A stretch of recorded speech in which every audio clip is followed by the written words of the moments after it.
यार अब स्क्रीन वगैरह विजिबल है प्रॉपरली?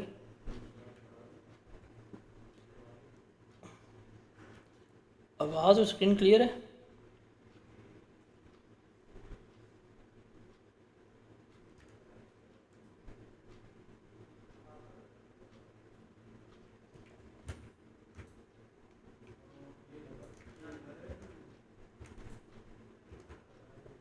यार आवाज़ और स्क्रीन क्लियर है, मुझे बता देंगे।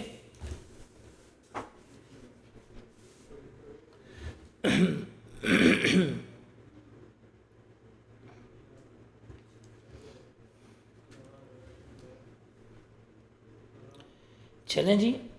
आगे चलते हैं और आगे हम देखते हैं कि हमने अकाउंटिंग पॉलिसीज़ जो हैं वो सिलेक्ट करनी है और अप्लाई करनी है, कैसे करेंगे और किस तरह से हम अपनी पॉलिसीज़ को लेकर चल रहे होंगे, कि हमारी जो पॉलिसीज़ हैं वो हमने किस तरह से लेके चलनी है। अब फॉर एग्ज़ाम्पल पॉलिसीज़ क्या होनी चाहिए उसको देखते हैं। फॉर एग्ज़ाम्पल आप एक बिल्डिंग जो है वो ख़रीदते हैं। अब जो बिल्डिंग आपने ख़रीदी है, इस बिल्डिंग के लिए आप अकाउंटिंग ट्रीटमेंट करना है, आप पॉलिसीज़ देखेंगे। तो जब पॉलिसीज़ की बात करते हैं तो हम सबसे पहले देखते हैं कि हमारा रेलेवेंट स्टैंडर्ड कौन सा मौजूद है। हम देखते हैं क्या हमारे पास रेलेवेंट स्टैंडर्ड जो है वो अवेलेबल है, रेलेवेंट स्टैंडर्ड मौजूद है कि नहीं है। अब मुझे पता है मैंने बिल्डिंग परचेज़ की है, बिल्डिंग परचेज़ करने के लिए जो मेरा रेलेवेंट स्टैंडर्ड है वो है IAS 16। वो क्या है मेरा IAS 16, जो मुझे बताता है कि यार अगर कोई एसेट बिज़नेस में आएगा, कोई एसेट बिज़नेस में ख़रीदा जाएगा, कोई एसेट बिज़नेस में परचेज़ होगा, उसको हमने किस तरह से कैपिटलाइज़ करना है, कैसे हमने उसकी कॉस्ट मेजर करनी है, हमें बताते हैं। फिर हमने उसको डेप्रिशिएट कैसे करना है वो भी हमें बता रहा होता है। उसके बाद अगर फ्यूचर में इसको लेके जाना, सब्सिक्वेंटली उसको कैसे हमने मेजर करना है, हमने उसको कॉस्ट मॉडल पे कैसे लेके जाना है, हमने उसको रिवैल्यूएशन में ले जाना है। अब मेरे पास एक रेलेवेंट स्टैंडर्ड मौजूद है। तो जब भी हमारे कोई ट्रांजैक्शन होती है, कोई भी इवेंट हुआ है, हम देखते हैं क्या उस ट्रांजैक्शन के लिए, उस इवेंट के लिए क्या कोई रेलेवेंट स्टैंडर्ड मौजूद है। अगर रेलेवेंट स्टैंडर्ड मौजूद है तो हम क्या करेंगे, जो स्टैंडर्ड में पॉलिसीज़ लिखी हैं, जो रूल्स दिए हुए हैं, हम क्या करते हैं वही अप्लाई करते हैं। हम क्या करते हैं, रेलेवेंट स्टैंडर्ड जो है अप्लाई कर देंगे। मतलब अगर एसेट ख़रीदा है तो IAS 16 के मुताबिक है, अगर लोन लिया है एसेट के लिए तो IAS 23 अप्लाई कर रहे होंगे, अगर गवर्नमेंट की तरफ से पैसे वगैरह मिल गए हैं बोरिंग कॉस्ट अप्लाई हो जाएगी, बिल्डिंग ली है रेंटल पर्पज़ के लिए IAS 40 अप्लाई हो जाएगा। तो जिनके स्टैंडर्ड्स मौजूद हैं हम इन्हें क्या करेंगे, हम इनको इसके मुताबिक ट्रीट कर रहे होंगे। अगर हमारे यहाँ पे स्टैंडर्ड मौजूद कितने नहीं हैं, अगर हमारे यहाँ पे मौजूद स्टैंडर्ड कितने नहीं हैं, फिर हम क्या करेंगे, हम आपको जो है हम आपको अगर फॉर एग्ज़ाम्पल कोई ऐसा इवेंट हुआ है जिसके लिए कोई रेलेवेंट स्टैंडर्ड मौजूद नहीं है, फिर उसके लिए हमें क्या करनी होती हैं, हमें पॉलिसीज़ जो हैं वो डिसाइड करनी पड़ती हैं। जैसे फॉर एग्ज़ाम्पल बिल्डिंग के लिए तो स्टैंडर्ड मौजूद है, बिल्डिंग के लिए तो स्टैंडर्ड मौजूद है, लेकिन लेकिन अगर आपके पास कोई बैड डेट्स हो जाते हैं, बैड डेट्स को रिकॉर्ड करने के लिए कोई स्टैंडर्ड है ही नहीं, कोई स्टैंडर्ड नहीं है। तो अगर पॉलिसीज़ नहीं हैं तो फिर हमें क्या करनी पड़ती हैं, पॉलिसीज़ जो हैं अपनी बनानी पड़ती हैं। अब जो पॉलिसीज़ हम कैसे बनाते हैं, रिमेंबर देर आर, जब भी आपने कोई पॉलिसी सेलेक्ट करनी है तो हम किसके जाते हैं, हम रेलेवेंट स्टैंडर्ड को देखते हैं कि अगर स्टैंडर्ड ने उसके बारे में जो बात बताई हुई है, हम क्या करते हैं, हम उसको ही फॉलो कर रहे होते हैं। अगर स्टैंडर्ड एब्सेंट है तो मैनेजमेंट क्या करेगी, मैनेजमेंट अपनी जजमेंट इस्तेमाल करेगी अपनी पॉलिसीज़ को बनाने के लिए। अब वो जजमेंट जब इस्तेमाल करेगी तो उसमें जो उसने अपनी जजमेंट इस्तेमाल करनी है वो क्या होनी चाहिए, कि उसमें रेलेवेंट होनी चाहिए जजमेंट के, उसमें रेलेवेंसी हो, इररेलेवेंट डिसीजन मेकिंग ना हो। जो यूज़र्स हैं उनके लिए क्या होनी चाहिए, वो रेलेवेंट होनी चाहिए, उनको इसका फ़ायदा पहुंचना चाहिए। और दूसरा, जो भी पॉलिसीज़ लगाएं, जो भी उसके लिए इन्फॉर्मेशन हो, वो रिलायबल भी होनी चाहिए। अब रिलायबिलिटी कैसे ऑब्टेन होती है, कि वो इन्फॉर्मेशन जो है फेथफुली रिप्रेजेंट कर रही हो, इकोनॉमिक सब्सटेंस जो है रिफ्लेक्ट हो रहा हो कि भाई इसमें क्या मुआशी अमल दखल है, न्यूट्रल हो, उसमें कोई बायसनेस का एलिमेंट ना हो, प्रूडेंस का कंसेप्ट उस पर अप्लाई हुआ हो और मटेरियल होनी चाहिए, तो फिर ही क्या होगी, वो रिलायबल होगी। तो मैनेजमेंट ने जब भी कोई पॉलिसीज़ बतानी है तो वो रेलेवेंट होनी चाहिए और रिलायबल होनी चाहिए। अब वो पॉलिसीज़ बनाने के लिए क्या कर सकते हैं, आईएफआरएस दे सकते हैं, या इस तरह के रिलेटेड इश्यूज़ दे सकते हैं, या कंसेप्चुअल फ्रेमवर्क दे सकते हैं, या दूसरे स्टैंडर्ड बॉडीज़ इस तरह के इवेंट को किस तरह से डील कर रही हैं, या मार्केट किस तरह से डील कर रही है, उसके बेसिस पे क्या कर रहे होते हैं, अपनी पॉलिसीज़ वो डिसाइड कर रहे होते हैं। ये है जी एप्लीकेशन ऑफ पॉलिसी। जैसे फॉर एग्जांपल आईएस 16 ने अलाउ किया है कि कॉस्ट मॉडल भी इस्तेमाल हो सकता है और रीवैल्यूएशन भी इस्तेमाल हो सकता है। यहाँ पे आईएस 16 ने बता दिया हुआ है कि आप कौन सा मॉडल आप अप्लाई कर सकते हैं। तो अगर आप रीवैल्यूएशन मॉडल अप्लाई करेंगे तो आप पूरा जो अपना प्रॉपर्टी प्लांट इक्विपमेंट जो है वो किसके ऊपर लेके चलेंगे, वो आप अपना रीवैल्यूएशन मॉडल के तहत ही रिकॉर्ड कर रहे होंगे। अच्छा, जब पॉलिसी हम अप्लाई करते हैं, रिमेंबर वन थिंग, हमने पॉलिसी में कंसिस्टेंसी भी डेवलप करनी होती है।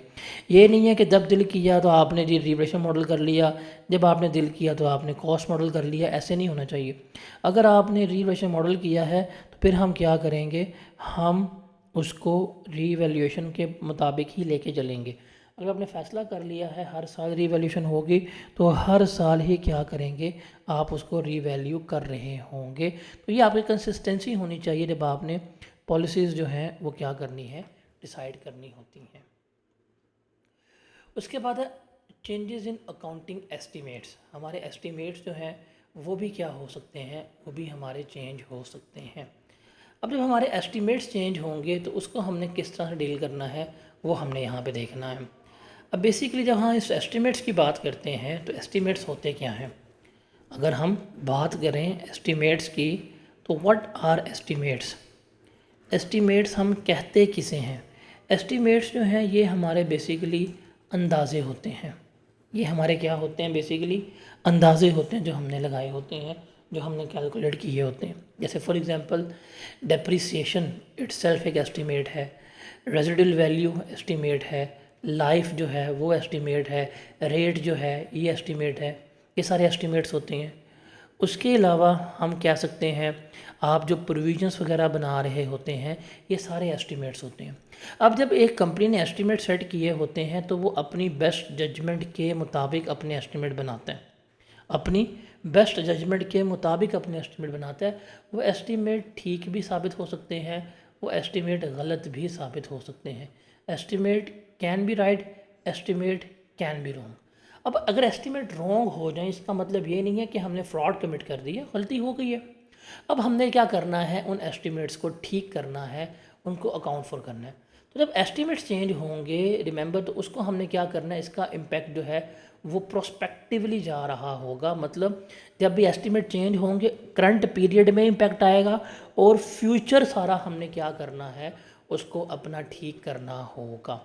तो जहाँ पे भी एस्टीमेट्स इन्वॉल्व हैं, एस्टीमेट हमारे अंदाजे हैं, हमने मेजरमेंट्स की हुई हैं एक फ्यूचर की अनसर्टेनिटी को लेके। मुझे आज नहीं पता, आज मैं सेल्स कर रहा हूँ उधार के ऊपर, मैं आज मेजरमेंट करूँगा इतने % चांसेस हैं कि शायद मेरा बैड डेट हो जाए, तो ये एक एस्टीमेट लगाया हुआ है। ये ठीक भी हो सकते हैं, ये गलत भी हो सकते हैं।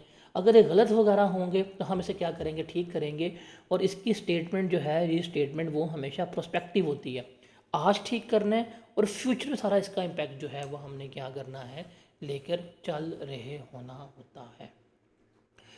ये रिमेंबर। अच्छा, जब इसमें क्या होगा, जब इसमें इम्पैक्ट होगा तो प्रॉफिट एंड लॉस में क्या इम्पैक्ट जाएगा, एस्टिमेट्स का करंट ईयर का प्रॉफिट एंड लॉस अकाउंट हम सही करेंगे और इसका इम्पैक्ट जो है फ्यूचर में जा रहा होगा। फिर एसेट्स, लाइबिलिटीज़ और इक्विटीज़ ये भी क्या होंगी, एडजस्ट होंगी उस वैल्यू से जितनी हमारी स्टेटमेंट में चेंजेस आई हैं। और डिस्क्लोजर हम क्या देंगे, हम बता देंगे कि जो एस्टीमेट चेंज हुआ है इसका करंट पीरियड में कितना इम्पैक्ट आया है और उसका फ्यूचर में कितना इम्पैक्ट आएगा, ये हमने क्या करना होगा, बताना होगा। तो ये टेबल जो है ये आपने देखना है, ये आपने बस टेबल के रूल्स याद रखने हैं कि अगर एस्टीमेट चेंज हो तो उसका प्रॉफिट एंड लॉस अकाउंट में क्या इम्पैक्ट है, एसेट एंड लाइबिलिटीज़ में क्या इम्पैक्ट है और डिस्क्लोजर में क्या कुछ होगा, ये आप लोगों ने ज़रा रीड कर लेना। इसे रीड करके बताएं कोई प्रॉब्लम, कोई कन्फ्यूजन है किसी की, फिर मैं आगे चलता हूँ।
जी जनाब, क्लियर है, रीड कर लिए, समझ आ गई है।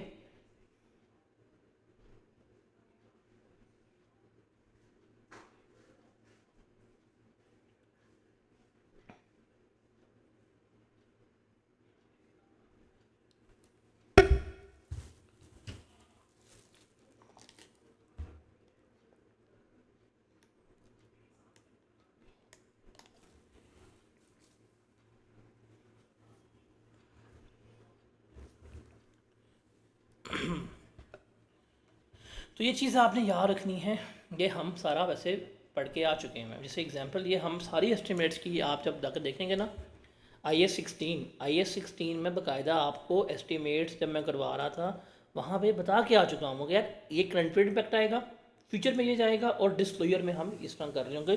तो वहाँ हमने ये हरी डिस्कशन की हुई थी। जैसे कहता है जी, a non current asset was purchase for rupees 2 lakh रुपये ऑन 1 जनवरी 2021। कब लिया आपने? 1 जनवरी 2021 को आपने कैश परचेज किया। इसकी यूजफुल लाइफ थी 10 साल एंड इट वॉज एक्सपेक्टेड इसकी रेजिडुअल वैल्यूज नील है। Asset is being depreciated under straight line method, उसको हम डेप्रिशिएट करें स्ट्रेट लाइन मेथड से। A review of non current asset during 2003 में लगा पता हमें जाके, due to technological changes the useful life of asset is only 6 year in total. अब यार यहाँ पे पढ़ना है कि भाई हम तो कह रहे थे जलना ये 10 साल है, अब लग रहा है इसकी टोटल लाइफ ही 6 साल है, 10 तो है ही नहीं। और उस 6 से भी हमने क्या कर लिया हुआ है, इस्तेमाल कर लिया है। हमने क्या कर लिया, 6 में 2 साल इस्तेमाल हो चुका हुआ है। Therefore asset has a remaining useful life of 4 year. अब इसकी बकाया लाइफ जो बची है वो कितनी है? 4 साल बची है। तो अब हमारा एस्टीमेट चेंज हो गया, अब हमने इस एस्टीमेट को ठीक करना है। अब आप देखो, ये आपको लग रहा है पता 2023 में, इससे जो पहले वाला हुआ वो गलत तो नहीं था, वो ठीक था, लेकिन आज लग रहा है पता, तो आज और इसका इम्पैक्ट फ्यूचर में लेके आना है। तो जिस दिन हमारा एस्टीमेट चेंज होता है, हमें पढ़ के आ चुके हैं, प्रैक्टिस करवा चुके हैं कि हम क्या लेते हैं, कैरिंग वैल्यू। तो मेरे पास एसेट था 2 लाख रुपए का, 2 साल इसको डेप्रिशिएट किया हुआ था, तो 2 साल डेप्रिशिएट करके इसकी कैरिंग वैल्यू जो है वो कितनी आ रही थी? 1,60,000। अब हमारा क्या हो गया, एस्टीमेट चेंज हो गया। अब इसकी रिमेनिंग लाइफ कितनी है? 4 साल। तो हमने क्या करना है, हमने अब इसको रिमेनिंग लाइफ पे, ये हम पढ़ के आ चुके हुए हैं, जो रिमेनिंग यूजफुल लाइफ होती है एस्टिमेट चेंज होने के बाद, उस पर डिवाइड करेंगे 4 के ऊपर, तो मेरे पास आ जाएगा जी कितनी होगी डेप्रिसिएशन? 40,000। अब करंट ईयर में इसका इम्पैक्ट क्या आएगा? तो करंट ईयर में इसकी डेप्रिसिएशन 20,000 नहीं बल्कि क्या होगी, 40,000 चार्ज होगी, और फ्यूचर में भी हम इसको 40,000 डेप्रिशिएट कर रहे होंगे। तो ये सारा कुछ बड़ी तफसील से मैंने आप लोगों को IAS 16 में जो है वो सिखाया था। Is that clear?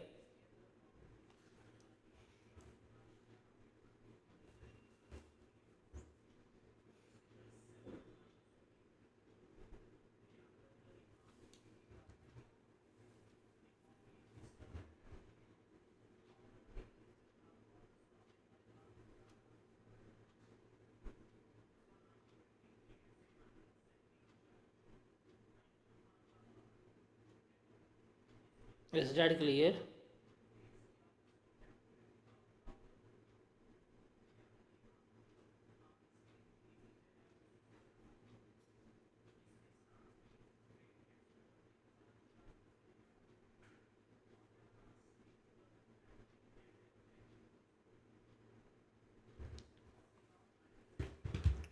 अच्छा जी, जब हम अपनी फाइनेंशियल स्टेटमेंट्स बना रहे होंगे ना, तो हमने कंपैरेटिव भी बनानी होती है।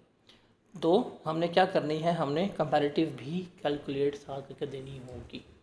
मतलब अगर मैं 2024 की फाइनेंशियल स्टेटमेंट बना रहा हूँ, तो मैंने 2023 के भी कंपैरेटिव्स जो हैं वो क्या करने होंगे, साथ गिवन करने होंगे, ताकि कंपैरिजन सही हो जाए। और अगर हमारा कोई चेंज इन पॉलिसी हुई है, कोई रेट्रोस्पेक्टिव रीस्टेटमेंट हो रही है, तो अगर प्रैक्टिकेबल है तो हम तीसरे साल की भी जो क्लोजिंग होगी या इसका ओपनिंग डाटा जो होगा वो भी क्या करेंगे, हम प्रोवाइड कर रहे होंगे। ये जो था हमारे पास, डैट वॉज एप्लीकेशन और बेसिक कंसेप्ट। अब हम देखते हैं कि चेंज इन अकाउंटिंग पॉलिसी, अगर हमारी अकाउंटिंग पॉलिसी में चेंज हो जाए। अब जब चेंज की बात करते हैं ना, जब हम तब्दीली की बात करते हैं, तब्दीली 2 तरह से होती है। एक है रिक्वायर्ड बाय स्टैंडर्ड, एक है जी रिक्वायर्ड बाय IFRS कि स्टैंडर्ड ही आपका चेंज हो गया। क्या हो गया है? स्टैंडर्ड ही आपका चेंज हो गया है। अब जब स्टैंडर्ड चेंज हो गया है तो अब उसने जो आपको नई पॉलिसी बताई है आप उसके मुताबिक लेके चलेंगे। उसने जो ट्रांजिशन वगैरह कुछ भी बताई है आप उसको लेके चल रहे होंगे। जैसे फॉर एग्जांपल आज से कुछ अर्सा पहले जो बोरिंग कॉस्ट जो है थी वो ऑप्शनल थी कि आप उसे कैपिटलाइज भी कर सकते हो और आप उसको invest profit and loss account का भी पार्ट बना सकते हो। स्टैंडर्ड चेंज हो गया, उन्हें कहा नहीं अब बोरिंग कॉस्ट जो भी होगी क्वालिफाइंग एसेट कैपिटलाइज हुई है। तो सब ने क्या किया, जो change that was by standard, सब ने क्या किया, कैपिटलाइज किया, सबकी फाइनेंशियल स्टेटमेंट जो है रिवाइज हुई। That change was policy, that change in policy was required by standard. ये है स्टैंडर्ड। और एक होता है हमारे पास वॉलेंट्री चेंज कि स्टैंडर्ड ने नहीं कहा लेकिन हमने ज़्यादा रेलेवेंट इन्फॉर्मेशन लेते हुए क्या कर रहे हैं, अपनी फाइनेंशियल स्टेटमेंट को रेलेवेंट करने के लिए, रिलायबल करने के लिए हम क्या कर रहे हैं, हम अपनी पॉलिसीज़ जो हैं वो चेंज कर रहे होते हैं। इसमें जो चेंज बाय स्टैंडर्ड होगा वो बड़ा रेलेवेंट होगा। उसमें ट्रांजिशन जो है वो हमें गिवन होगी कि क्या हमारी ट्रांजिशन है, किस तरह से हम उसको लेके चल रहे हैं। हमें बताया जाएगा कि ओल्ड में क्या था, न्यू में क्या है, ट्रांजिशन कैसे होनी है। सारा कुछ जो है वो हमें क्या किया जाएगा, स्टैंडर्ड बताया जाएगा। वॉलंटरी जब चेंजेस हो रही होगी फिर उसमें हमने बताना है कि हमने कौन सी एप्लीकेशन पॉलिसी करनी है, कैसे डिफ्रेंशिएट होगा, कौन से ट्रांजैक्शन होंगे, कौन से मटेरियल हैं, कौन से इमटेरियल है, किसके पर इसका इम्पैक्ट इमटेरियल है, किस पे इसका इम्पैक्ट इमटेरियल है, ये हमने क्या करना होगा, बताना होगा। ठीक है सर। इसके बाद याद रखिएगा कि अगर आपने एक इवेंट ही बिजनेस में फर्स्ट टाइम हुआ है और फर्स्ट टाइम ही आप पॉलिसी अडॉप्ट कर रहे हैं, that is not a change in policy, that is a application of policy. मतलब आपने फर्स्ट टाइम एसेट लिया और फर्स्ट टाइम ही रीवैल्यूएशन कर रहे हैं, that is not a change of policy, that is a application of policy, ये कहला रही होती है। अब जब हम बात करते हैं एप्लीकेशन ऑफ पॉलिसी में या चेंज इन पॉलिसी में तो क्या कुछ आता है। अब ये हमारे सिलेबस से रिलेट कर रहा है, मैं इसको रीड करता हूँ।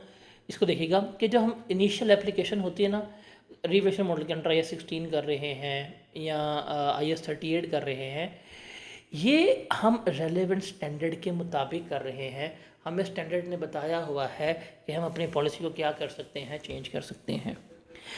हम IS 16 में पढ़ के आ चुके हुए हैं कि यार अगर आपने कॉस्ट मॉडल से रीवैल्यूएशन मॉडल में जाना है किस तरह जाया जाएगा, सारा कुछ बताया हुआ है। हमने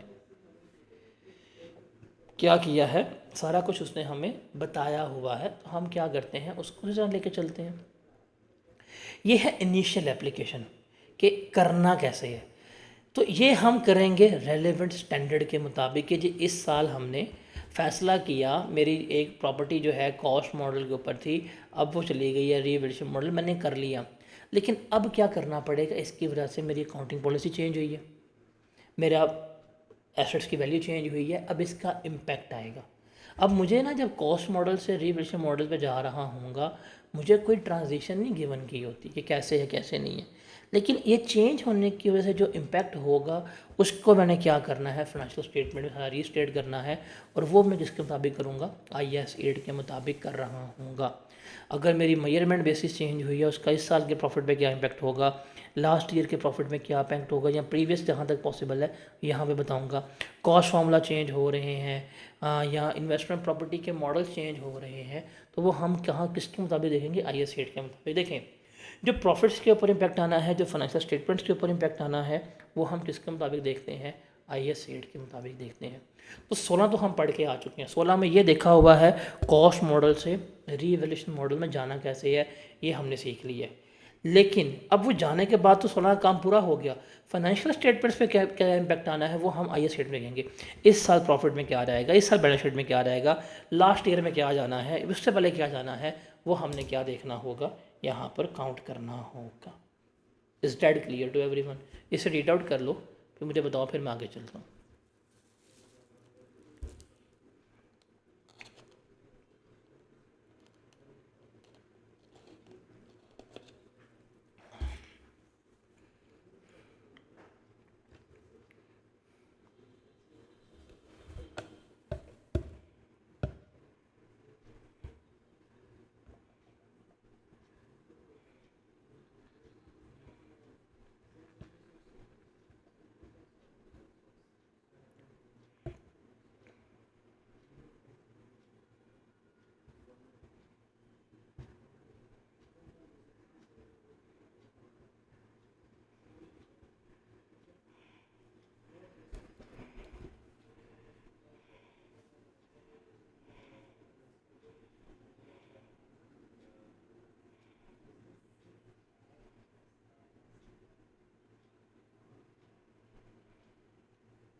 जो वजन क्लियर है।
आगे चलें।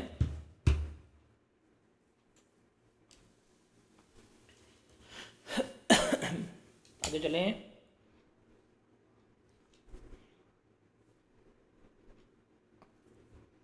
रेट्रोस्पेक्टिव ट्रीटमेंट की समझ लग गई कि भाई इस साल भी ठीक करने हैं, प्रीवियस और आगे फ्यूचर हमने लेके चलना है।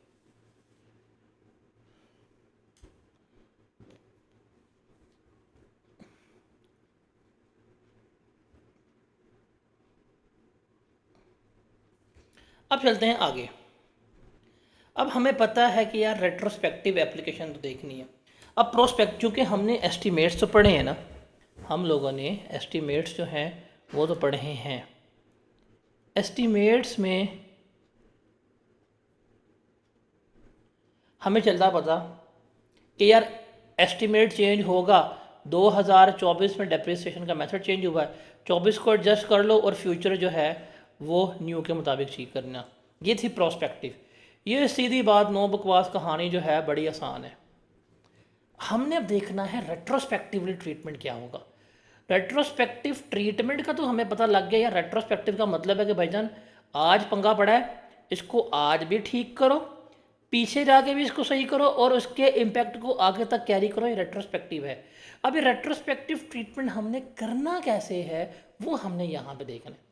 ये रेट्रोस्पेक्टिव एप्लीकेशन जो है करनी कैसे, हमें ये लगे पता भाई ये चीज़ रेट्रोस्पेक्टिवली ठीक होगी, ये क्या होगी, रेट्रोस्पेक्टिवली चलेगी, मतलब प्रीवियसली जहाँ तक प्रैक्टिकेबल है वहाँ तक लेके चलेंगे। बट करना कैसे है, इसमें रिमेंबर आपको सबसे पहले देखना पड़ेगी तीन चीज़ें। सबसे पहले, क्योंकि अभी पॉलिसी की बात कर रहे हैं तो अकाउंटिंग पॉलिसी में हम देखेंगे कि अकाउंटिंग पॉलिसी अगर चेंज हुई है तो उसका करंट ईयर में इम्पैक्ट निकालना है आपने सबसे पहले। आप आई सेट का सवाल भी करते होंगे, आई सेट का सवाल में दो चीज़ें हैं जो हमने रेट्रोस्पेक्टिव लेके चलनी है, एक चीज़ वो है जो हमने प्रोस्पेक्टिवली लेके चलनी है। तो सबसे पहले हम निकालेंगे कि भाई करंट ईयर में हुआ क्या है, एलिमेंट क्या चेंज हुआ है उसको देखेंगे, पॉलिसी क्या चेंज हुई है उसको देखेंगे। फिर हम उससे देखेंगे, उसका निकालेंगे पीरियड एंड इफेक्ट, कि एक साल का इम्पैक्ट कितना है या एक साल का इफेक्ट कितना है वो हम निकालेंगे। इसका टेबल जो बनाना है हम देखेंगे, मतलब एक साल का इम्पैक्ट कितना आ रहा है वो हमने क्या देखना है, वो हमने यहाँ पर कैलकुलेट करना है। और तीसरा हम फिर निकालेंगे क्यूमुलेटिव इम्पैक्ट। और एक क्यूमुलेटिव इम्पैक्ट जो है ये हमारे लिए इम्पोर्टेंट होगा, बिकॉज क्यूमुलेटिव इम्पैक्ट की वजह से हम क्या कर रहे होंगे, हम अपनी तमाम चीज़ें जो हैं उनकी रीस्टेटमेंट कर रहे होंगे। क्यूमुलेटिव का मतलब है कि हम सालों को जमा करके उसका इम्पैक्ट निकालेंगे। जब रीस्टेटमेंट की बात करेंगे तो रीस्टेटमेंट जितनी अर्लीस्ट होगी, रीस्टेटमेंट जितनी अर्लीस्ट होगी, जहाँ तक हम जा सकते, जहाँ तक प्रैक्टिकेबल है, जहाँ तक मुमकिन है, हम क्या करेंगे, हम रीस्टेट करेंगे। तो कंपैरेटिव्स हम वहाँ तक बना रहे होते हैं। अब ये रीस्टेटमेंट हमारे सिलेबस में है कहाँ तक की, मैं कभी बताता हूँ। फॉर एग्ज़ाम्पल कोई भी जैसे पॉलिसी जो है चेंज होगी 2024 में, पॉलिसी चेंज हुई है 2024 में। अब देखें 2024 का मतलब है ईयर एंड जो है 31 दिसंबर 2024, एक तो यहाँ पे आना चाहिए। एक इसका ओपनिंग बैलेंस होगा 1 जनवरी 2024, यहाँ पे आना चाहिए। फिर हमारे पास आएगा 2023। 2023 तो हमारे पास कंपैरेटिव है, हमने इसमें भी लिख लेना है। अब देखें यहाँ पे आएगा मेरे पास 31 दिसंबर 2023, और यहाँ पे आएगा मेरे पास 1 जनवरी 2023। और जहाँ तक मुमकिन है वहाँ तक जाओ, मतलब इसका जो ओपनिंग बैलेंस है 2022, अगर यहाँ तक रीस्टेटमेंट होती है तो यहाँ तक जाके रीस्टेटमेंट करनी पड़ेगी। और हमारे सिलेबस में है यही, हम सीखेंगे यही कि हम किसी भी चीज़ को जब रेट्रोस्पेक्टिव लेके चल रहे हैं तो हम इसका क्लोजिंग जाके ठीक करेंगे। इवन अगर इसका ओपनिंग गिवन है, हम इसके ओपनिंग का भी इम्पैक्ट निकालेंगे। इसके ओपनिंग का इम्पैक्ट क्लोजिंग पे क्या आया, फिर इसका क्लोजिंग इसका ओपनिंग होगा, फिर इसका इम्पैक्ट यहाँ पे आया, फिर इसका क्लोजिंग इस साल का ओपनिंग होगा, और करंट ईयर इम्पैक्ट क्या आया, ये हम सारा कैलकुलेट करेंगे। और ये सारा कैलकुलेट हम कब करेंगे, जब हम उसका क्यूमुलेटिव इम्पैक्ट निकाल रहे होंगे। क्यूमुलेटिव इम्पैक्ट निकालने की वजह से हमें सारे रीस्टेटमेंट, और जहाँ तक प्रैक्टिकेबल होगा हम वहाँ तक क्या कर सकते हैं, चीज़ों को लेकर चल रहते हैं, चल रहे होते हैं। Got it.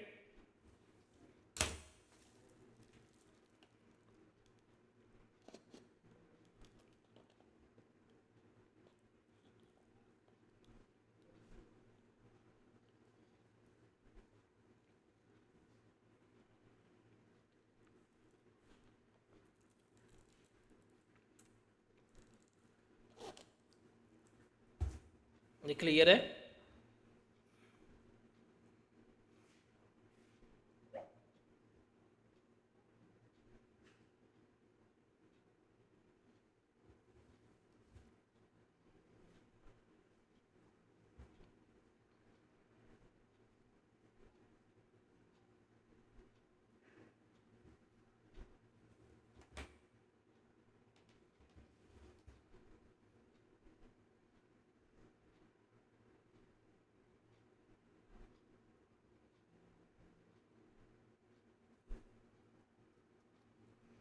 जी जनाब ये क्लियर है।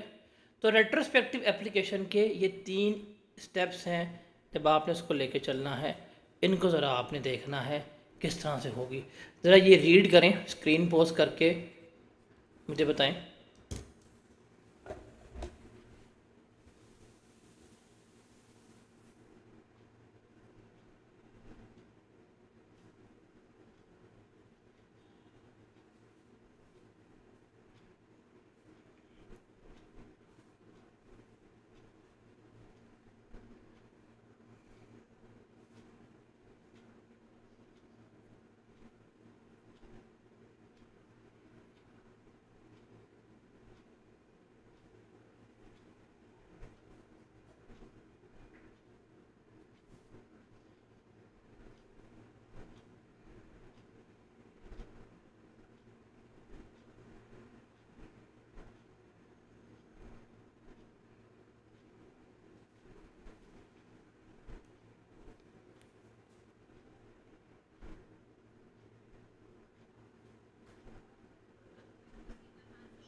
क्लियर है, आगे चलें।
देखिए जी, इसका एग्जाम्पल है, a company presents comparative for the previous years only during the year 31 December 2023 it's changes in accounting policy and it's the changes must be applied retrospectively.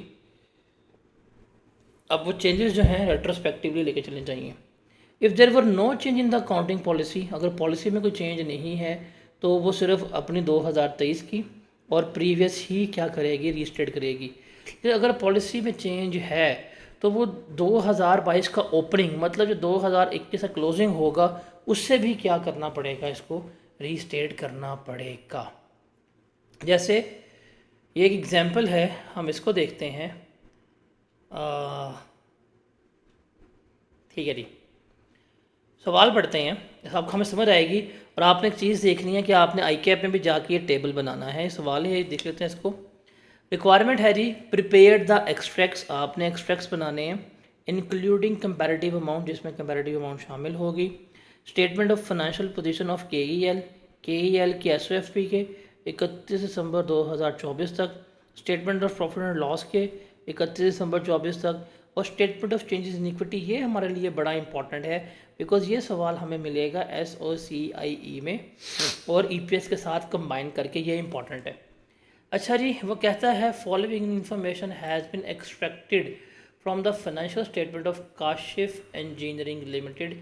ये उसने इन्फॉर्मेशन जो है निकाली है काशिफ इंजीनियरिंग लिमिटेड में से 31 दिसंबर 2024 के लिए। ये इन्फॉर्मेशन है काशिफ इंजीनियरिंग लिमिटेड की। ये है current year draft, last year audited, उससे पिछला ऑडिटेड डाटा उसने हमें यहाँ पर गिवन किया हुआ है। उसने कहा जी इस साल का डेप्रिसिएशन एक्सपेंस है, नेगेटिव है, 27 मिलियन, 28 था, 22 था। नेट प्रॉफिट है इस साल का 84, 98, 72, ओके। प्रॉपर्टी प्लांट इक्विपमेंट है 1457, 1567, 1534। इन्वेस्टमेंट प्रॉपर्टी 134, 138, 142 का है। रिटेन अर्निंग 458, ये सारा उसने हमें गिवन किया है। उसने हमें बताया है कि ये डेप्रिसिएशन एक्सपेंस जो है ये प्रॉपर्टी प्लांट एंड इक्विपमेंट का है और इन्वेस्टमेंट प्रॉपर्टी से रिलेट कर रहा है, okay. To provide more relevant and reliable information को मोर रिलायबल रखने के लिए इट हैज़ बिन डिसाइडेड कि ये कंपनी ने डिसाइड किया है क्या कि दे आर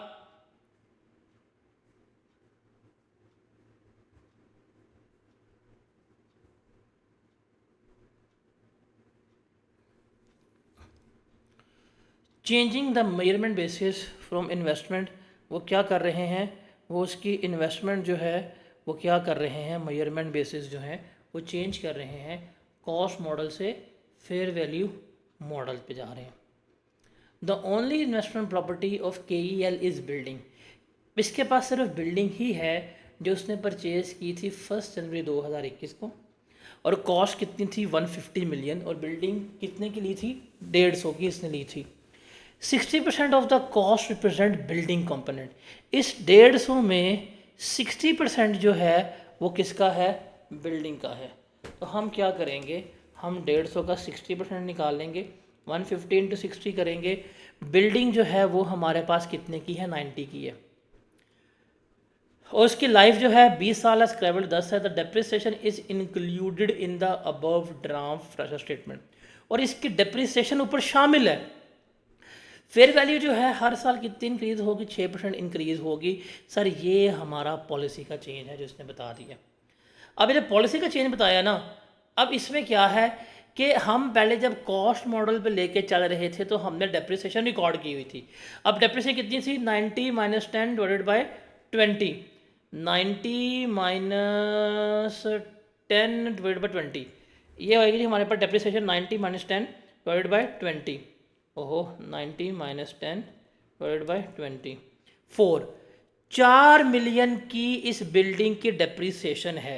जब हम इसको कॉस्ट मॉडल पर लेकर चल रहे हैं वो 4 मिलियन इसमें भी शामिल है, वो 4 मिलियन इसमें भी शामिल है, ये 4 मिलियन इसमें भी शामिल है। जब हमने अपनी पॉलिसी चेंज कर दी है हम तो अब इसको डेप्रिशिएट करेंगे नहीं। हमें पता है कि भाईजान फेयर वैल्यू मॉडल पे डेप्रिशिएट तो होना ही नहीं है।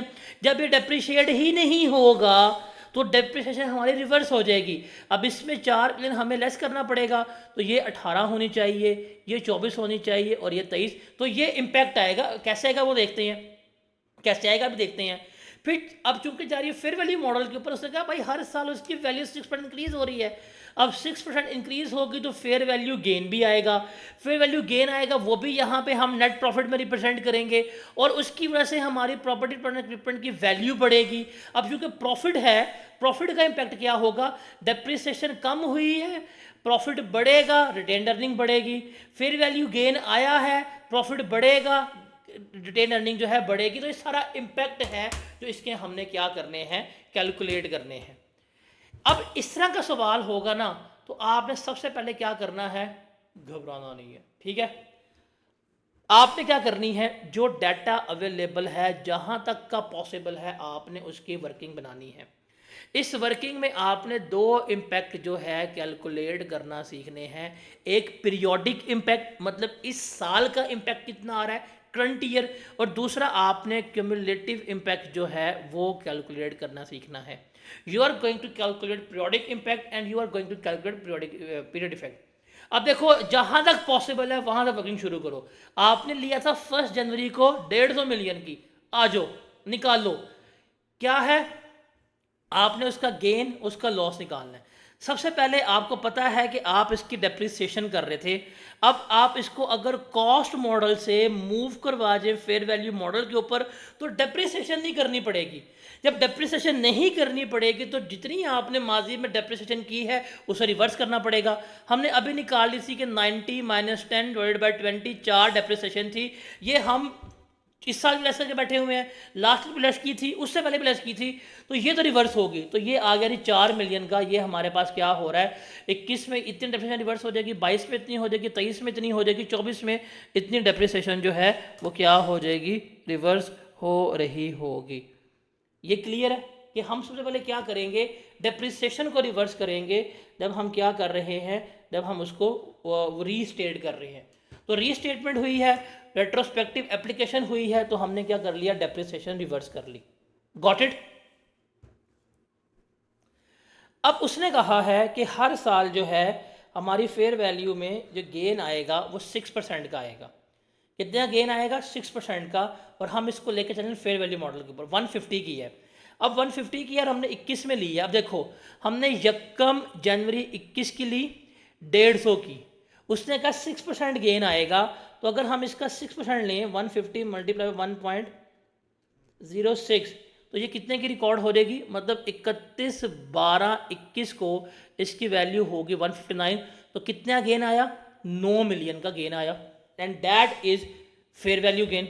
अब उसने कहा है हर साल, अब 31 दिसंबर 22 को अगर मैं इसके 6% गेन ले लूँ तो ये आ जाएगा जी मेरे पास, ये हो जाएगी 168.54 की। कितना गेन आया होगा मेरे पास, दैट इज 9.54। फिर ये 22 में आ गई, अब हम 23 में ले लेते हैं।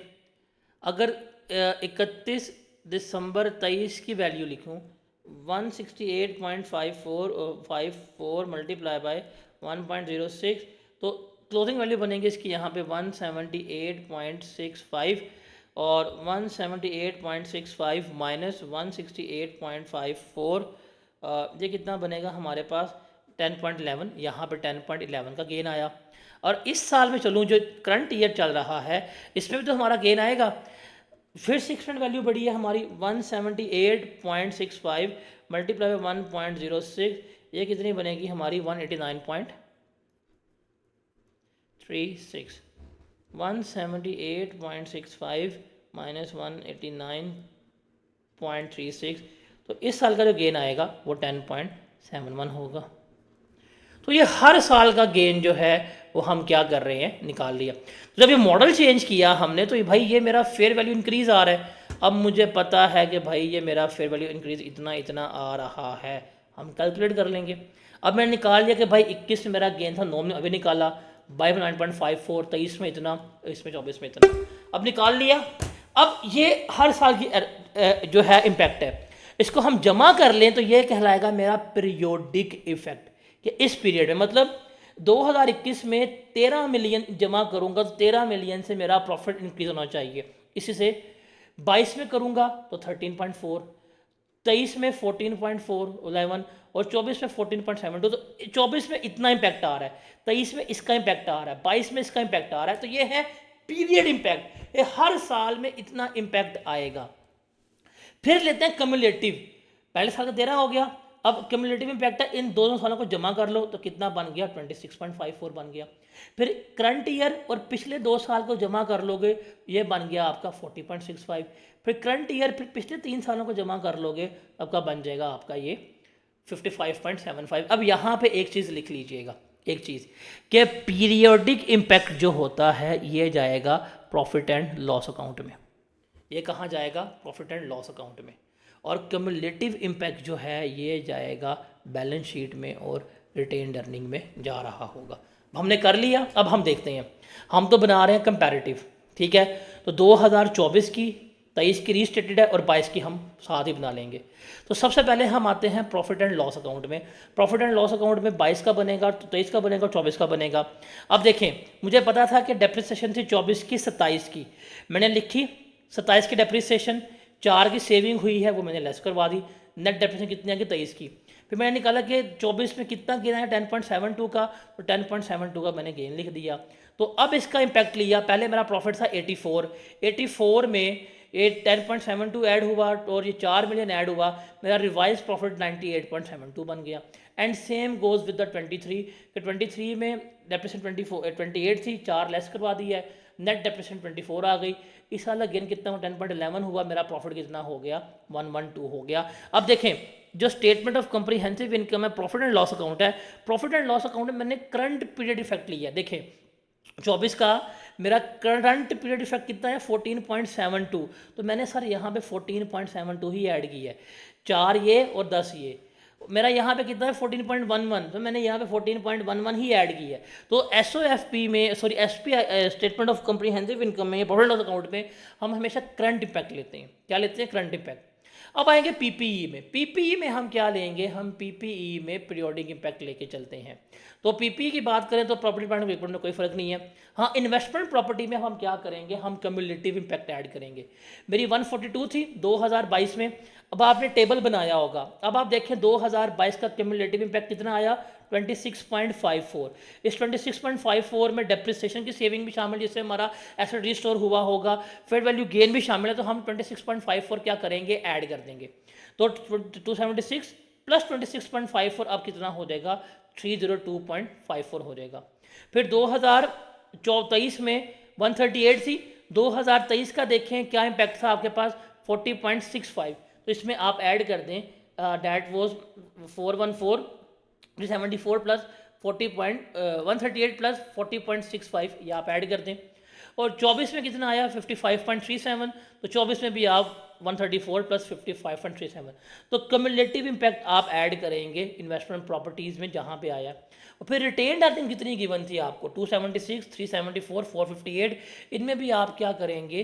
क्यूमुलेटिव इम्पैक्ट जो आपने निकाला है वो ऐड करेंगे, तो आपके पास ये रिवाइज्ड करंट ईयर भी आ गई, लास्ट ईयर भी जो है वो क्या हो गई आपकी रीस्टेट हो गई है, ये आपकी एसओएफपी। तो एसओएफपी में रिमेंबर याद कीजिएगा, एसओएफपी में याद रखिएगा कि इसमें क्यूमुलेटिव इफेक्ट जो है वो आ रहा होता है, और statement of profit and loss account में क्या आ रहा होता है? करंट पीरियड इम्पैक्ट आ रहा होता है। और जहाँ पे हम बात करें statement of changes in equity की, तो जहाँ तक पॉसिबल है हमने रिवाइज करना है, लास्ट ईयर तक होगा। मतलब 2023 की ओपनिंग रिटेन्ड अर्निंग कितनी थी मेरे पास, सवाल में गिवन है, ये 23 की क्लोजिंग है, ये 23 की ओपनिंग है। 2023 की ओपनिंग रिटेन्ड अर्निंग 276 है, आपने लिख लीजिए 2023 की ओपनिंग रिटेन्ड अर्निंग 276। अब 23 का आपका इम्पैक्ट कितना आ रहा था क्यूमुलेटिव, वो था 26.54, जो 23-22 से क्लोजिंग पे आया। तो आप इसमें ऐड करेंगे तो ये ओपनिंग बन जाएगी रीस्टेटेड ईपीएस 2023 की, कि इसमें आपने एडजस्टमेंट कर ली है। फिर आपने यहाँ प्रॉफिट निकाला 2023 का, रिवाइज प्रॉफिट 112, आप इसमें ऐड करेंगे, ये आ जाएगी क्लोजिंग रिटेन्ड अर्निंग 23 की। फिर इसमें आप इस साल का प्रॉफिट ऐड करेंगे 98.72, आपके पास क्या आ जाएगा? क्लोजिंग बैलेंस जो है वो आ रहा होगा। तो इस तरह से सर ये टेबल आपको मैंने पूरे सवालों में बनवाना है। इस टेबल से हमने पीरियोडिक इम्पैक्ट निकालना है, इस टेबल से हमने क्यूमुलेटिव इम्पैक्ट जो है वो कैलकुलेट करना है। जब हमें दोनों इम्पैक्ट कैलकुलेट करना सीख लेंगे तो हमने इसको एडजस्ट करना है। क्यूमुलेटिव इम्पैक्ट रिमेंबर कहाँ जाएगा, बैलेंस शीट में जाएगा। पीरियोडिक इम्पैक्ट जो है वो कहाँ जाएगा, प्रॉफिट एंड लॉस अकाउंट में जाएगा। और जो हम करेंगे, जो हम रीस्टेट करेंगे अपना क्या कहते हैं statement of changes in equity, उसमें हम फिर क्या करेंगे, जो ओपनिंग होगी, जो हमारे पास ओपनिंग होगी रिपोर्टेड, जहाँ तक प्रोबेबल है, पॉसिबल है, प्रैक्टिकेबल है, वो बैलेंस लिखेंगे, उसमें हम ऐड करेंगे क्यूमुलेटिव इम्पैक्ट, तो मेरे पास आ जाएगी रिवाइज्ड वैल्यू। फिर इसमें करंट प्रॉफिट जो हमने रिवाइज किए होंगे वो ऐड करेंगे, तो मेरे पास रीस्टेटेड ईपीएस जो है वो कैलकुलेट हो रही होगी। तो इस तरह से हम क्या करते हैं, इसको लेकर चल रहे होते हैं। अभी हम इसके प्रैक्टिस करेंगे, क्वेश्चन मज़ीद हमें समझ आ जाएगी। अच्छा, लिमिटेशन क्या है रेट्रोस्पेक्टिव एप्लीकेशन के, देखें रेट्रोस्पेक्टिव एप्लीकेशन वहाँ तक पॉसिबल है जहाँ तक प्रैक्टिकेबल हो। देखिए प्रैक्टिकेबल जहाँ डाटा कहाँ तक था हमारे पास, 2022 की ओपनिंग जो है वो सही हो सकती थी, 2022 तक सही हो सकता था, 2021 को जाके मैं ठीक नहीं कर सकता था, तो वो प्रैक्टिकेबल नहीं था। तो जहाँ तक प्रैक्टिकेबल होगा, जहाँ तक डाटा अवेलेबल होगा वहाँ तक, तो बेसिकली कहाँ तक है, करंट पीरियड मतलब जो मैं अभी कैलकुलेट कर रहा हूँ, लास्ट पीरियड और उससे लास्ट पीरियड जो है ये प्रैक्टिकेबल होता है, अर्लीस्ट डेट तक हम यहाँ तक क्या कर रहे होते हैं, रीस्टोर कर रहे होते हैं। फिर है जी इसका डिस्क्लोजर, इसका डिस्क्लोजर जो है वो आपने क्या करना है, आपने इसका डिस्क्लोजर अच्छी तरह रीड करना है। डिस्क्लोजर में आपने बताना है कि भाई जो पॉलिसी चेंज हुई है उसका इम्पैक्ट क्या है, करंट पीरियड के ऊपर और प्रायर पीरियड के ऊपर क्या उसका इम्पैक्ट है, और कहाँ तक आपने एडजस्टमेंट की है, कहाँ तक आपकी एडजस्टमेंट जो है पॉसिबल नहीं है, प्रैक्टिकेबल कहाँ तक थी, वो आपने क्या करना होता है, बताना होता है। अब डिस्क्लोजर दो तरह के होंगे, अगर आपकी पॉलिसी चेंज हुई है और change due to IFRS standard है, तो बताएंगे भाई स्टैंडर्ड कौन सा है, चेंज क्या हुई है पॉलिसी, ट्रांजिशन क्या थी, करंट पीरियड में एडजस्टमेंट क्या हुई है, प्रैक्टिकेबल कहाँ तक थी, इम्प्रैक्टिकेबल एडजस्टमेंट कौन सी नहीं है बताएंगे। अगर वॉलंटरी चेंज है तो कौन सी नेचर चेंज हुई है, रीज़न क्या हुई है पॉलिसी चेंज करने की, करंट पीरियड की एडजस्टमेंट क्या है, प्रीवियस पीरियड की एडजस्टमेंट क्या है, वो आप बताएंगे। और इसके अलावा इसकी एडजस्टमेंट का ईपीएस के ऊपर क्या इम्पैक्ट होगा वो भी बताएंगे। और मैं आपको बार बार बता रहा हूँ IAS 33 और IAS 8 ये दोनों मिलकर बड़ा अच्छा सवाल बनता है। उसके अलावा प्रैक्टिकेबल कहाँ तक था और कहाँ तक प्रैक्टिकेबल नहीं था, इसकी रीज़न क्या थी, ये आपने क्या करना होगा, डिस्क्लोजर में गिवन करना होगा। तो ये डिस्क्लोजर नोट जो है वो क्या करना है, ज़रा आपने बेहतर तरीके से पढ़ना होता है। ठीक है, इज दैट क्लियर?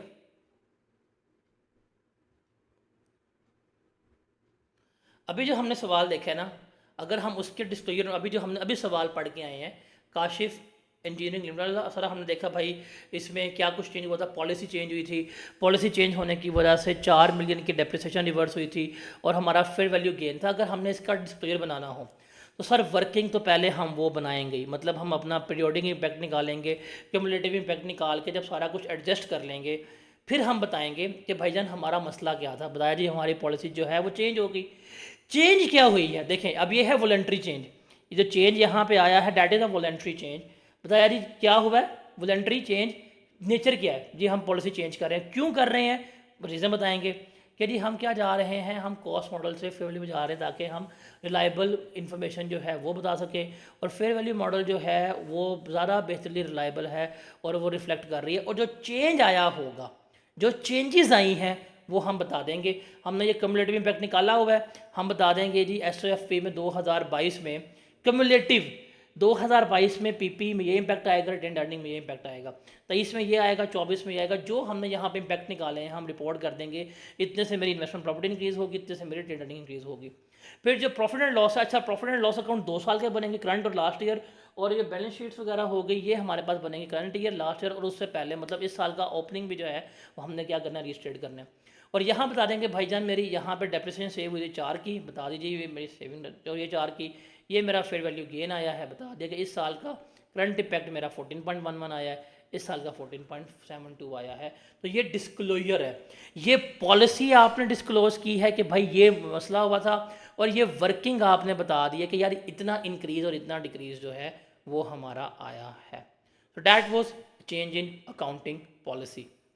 हमारा यहाँ पे इसके साथ साथ पॉलिसी भी डन होता है, पॉलिसी कैसे होती है, किस तरह से हम कैरी करते हैं। इवन इसके साथ साथ हमारा चेंज इन एस्टीमेट भी डन हो गया है। अब हमारे पास सिर्फ रह गया है प्रायर पीरियड एरर, जो हम फिर नेक्स्ट में देख रहे हैं। यहाँ तक मेक श्योर करना है आपने, आपको हर चीज़ की समझ आ गई हो। फिर आपको इसी टेबल को बनवा के सारे प्रैक्टिस क्वेश्चंस जो हैं वो मैंने आपसे करवाने हैं। जी जनाब, क्लियर है ये।